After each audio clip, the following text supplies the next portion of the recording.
Welcome to our morning devotionals. My name is Aaron. I serve as the campus pastor at Christ Church Crossroads, which is in the Grayslake, Libertyville area. And today, and throughout some of the days this week, we're going to be sharing some devotionals with you that tie directly into our Sunday morning sermon series. So this past weekend, we preached and we started a brand new sermon series in the book of Daniel. So I highly encourage, if you haven't had a chance to see that sermon, make sure you get a hold of that. It's on our YouTube channel, and I would love for you to take a look at that. But for this devotional, we're going to go a little bit deeper from that, provide a little bit of a launching pad for the book of Daniel and for our sermons that we're going to be sharing all month long here at Christ Church.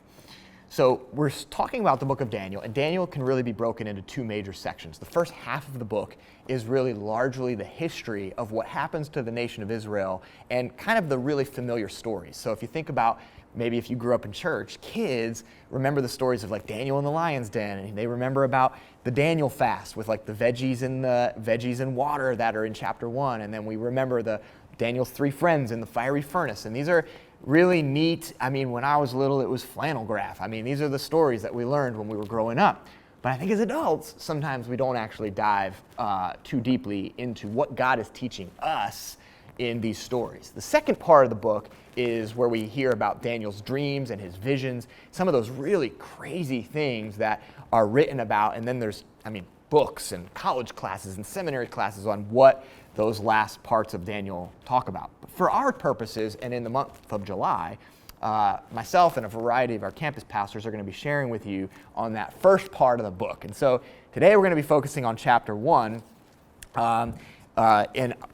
Before we actually just talk briefly about this section here in chapter 1, I wanted to talk to you about how Daniel fits into the whole story of the Bible. I think oftentimes when I try to read the Old Testament, I often forget, where do different areas of the Bible fit, especially the Old Testament. It's not chronological, meaning beginning to end on a timeline, but rather it starts as a timeline for the first 17 books from Genesis to Esther, and then there's 5 books, the writings of God's people, that are written during those first 17 books, and then the last 17 books, which are the prophets, and many of us are familiar with Isaiah, Jeremiah, Lamentations, Ezekiel, and Daniel. Daniel is one of those prophets. Those are all, again, written in those first 17 books.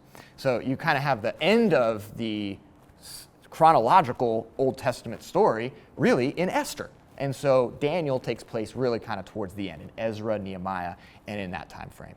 So the book of Daniel begins right after the Babylonians come in and they take the Israelites away. So they start in exile. And when the people were carried away, they were living in this new world, new culture, new everything. Everything that was familiar to them was completely ripped away. And they were feeling pressure to conform to what the Babylonians wanted. And that's exactly what the Babylonians wanted. They wanted to remove all of their familiarity and make them Babylonians.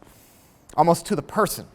I think people can tell stories or some sort of facts about Daniel. He's one of our heroes. He's one of our biblical heroes.